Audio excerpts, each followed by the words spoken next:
Hey guys, Station X here, and today we're finally going to be taking a look at Metroid Dread. This is a thing I've been wanting to unbox for a while and just never got around to doing it. Just kept getting pushed into the back burner.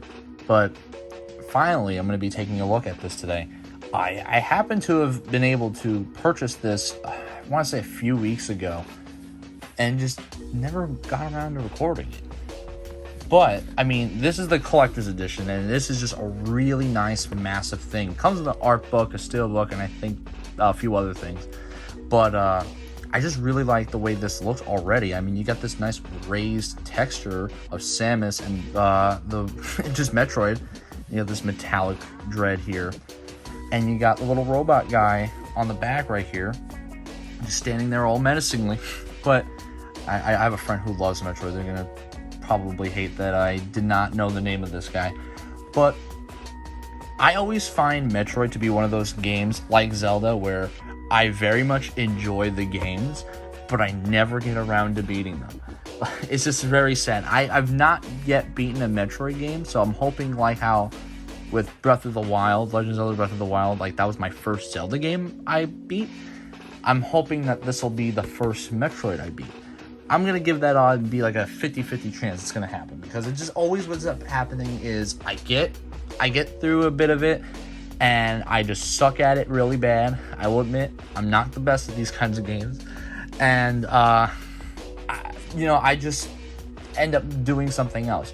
My forte is first-person shooters. I've been trying to branch out and try new things. I mean, I love third-person adventure games a lot, and so that's why I was able to actually beat Breath of the Wild for that. This is kind of a different genre. This is a 2D scrolling game, but you have to like backtrack a lot and go and discover different areas. So I mean, it's something that's out of my comfort zone. So I'm willing to give it a try because it just looked interesting. I saw my friend play it, and he was just having a good old time because he loves Metroid. This is his favorite game of all time.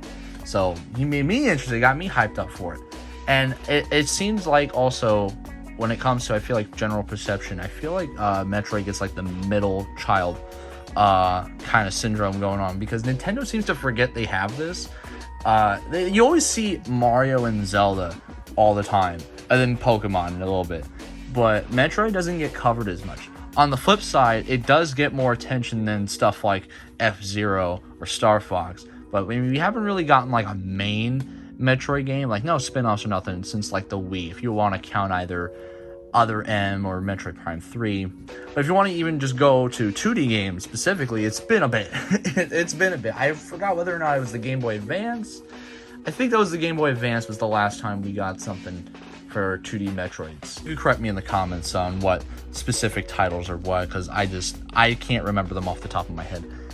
It's something I wanted to finally just kind of give a try, just try to beat it at some point, hopefully. But looking at the side of the box here, it's this nice, really big box with this metallic back here, which is really nice. The art is just amazing. And it does come with an art book, so we're gonna take a look at that here. I took the tape off already just because I hate fumbling around with that. But here we go. Gonna pull this out.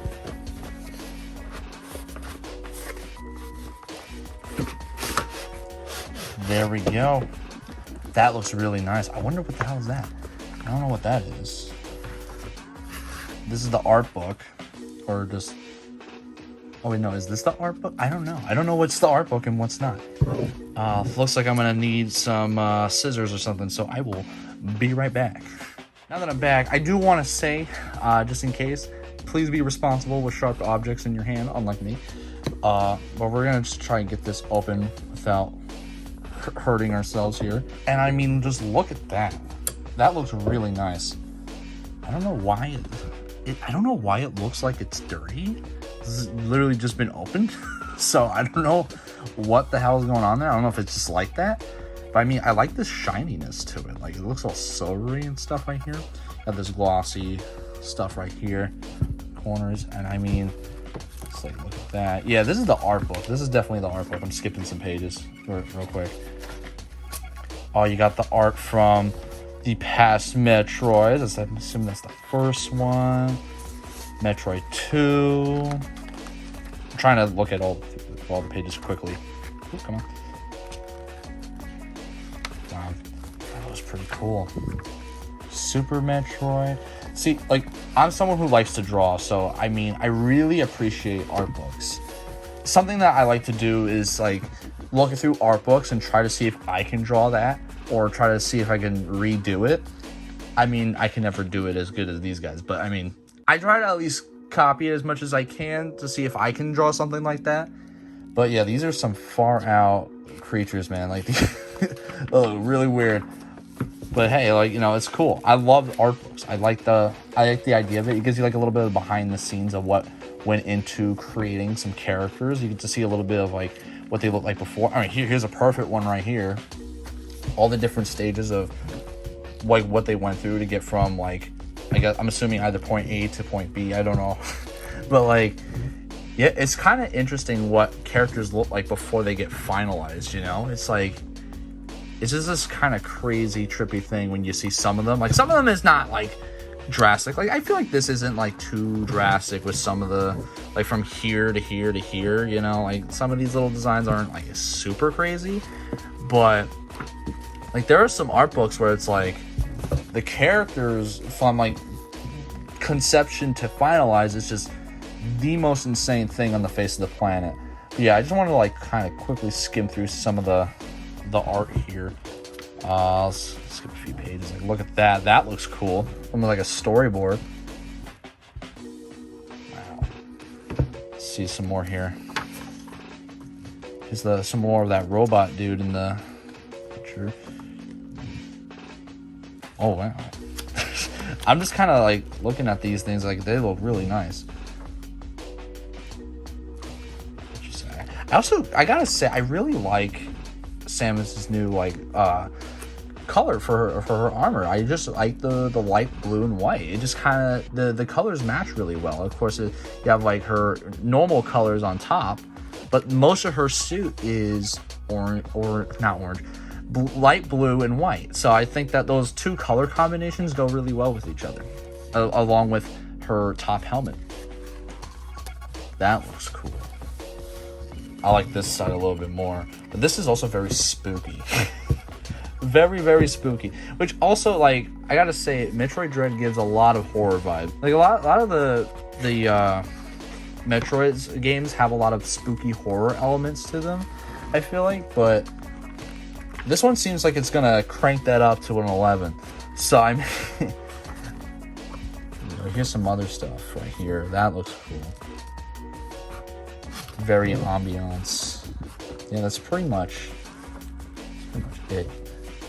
Yeah, so you get the idea. Yeah, like, this is a really nice thing to have. I really like having art books. They're just really cool to me. I don't know what this is. We'll take a look at that in a second. Here's the steelbook. Can't talk today. Here, the steelbook. Now, I mean, something I get very picky with steelbooks. Normally, I'm very OCD. I'm very much like, I like having consistency, organization. I like how when I have the games on a shelf, they all match each other. When they don't match, it just kind of bugs me. And so, I mean, steelbooks I feel like are different. I wouldn't put them next to my normal cases unless they had like a sleeve to match everything. But something that I also don't like that most steelbooks nowadays don't do for whatever reason, or I tend to find that most steelbooks don't do, is they don't put the name of the game on the spine, which I just think is something that, like, I don't know why they felt the need, they didn't want to put that there. And specifically with Switch games, like, there's one game I know of that has the name of the game on the spine, and that's SMT5. It's the only one so far. I'm sure there's going to be examples that I haven't seen yet, but that's the only one I've seen. And to be fair, this is probably the third steelbook I ever owned. I have the Smash Brothers one, which is very nice. I have SMT5, and then I have this one. So while I wouldn't have this, oh wow, that looks really nice. I wouldn't have this on my shelf or anything. It's something that I'd still like having, even if this spine doesn't have the name on it or whatever. But yeah, pretty much the cover of the steelbook's the same as the cover of the actual case. Just doesn't have like the logos or the spine or nothing like that, or the information on the back. Which is, I mean, you know, steelbooks could kind of go one way or another. They could either go really nice and artistic with it and stuff, which, I mean, they already got this nice art book, so, I mean, they didn't really have to go that far with it. Or they copy the cover of the cover of the game. Or, I mean, there's a third one. They could just do what Smash Brothers does and just put one logo on there and that's it. If there was any steelbook I wish they had just copied the cover of and just kind of made it look cooler, is the Smash Brothers one. But, you know, since the cover of Metroid Dread's cover is just really nice already, I'm not complaining that this is the way this is. I mean, I very much enjoy this.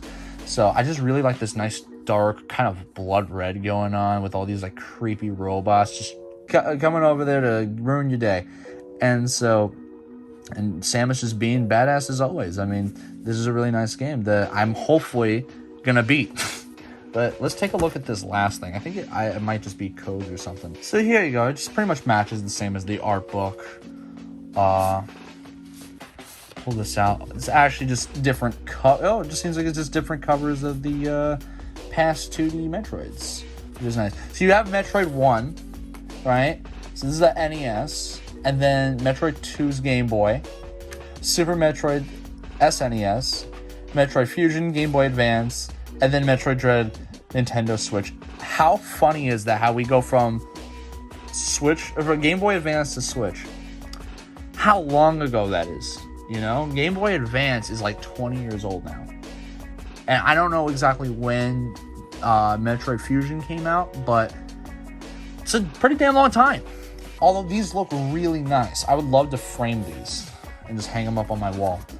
Like, I'm very much big into retro stuff, and I honestly, quite funny enough, I don't own any of the Metroid games like in their original cartridges or anything besides this one. I own the Metroid Prime games. I have Metroid Prime 1, 2, and 3, and that's pretty much it as far as Metroid goes. I mean, I have the Super Nintendo online thing, so I could play Metroid on there, and then the NES one, so I could play Metroid 1 and then Super Metroid on that.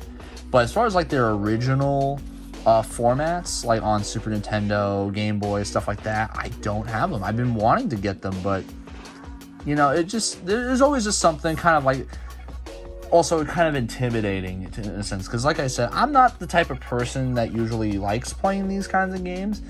I usually just find them that they're just too hard for me.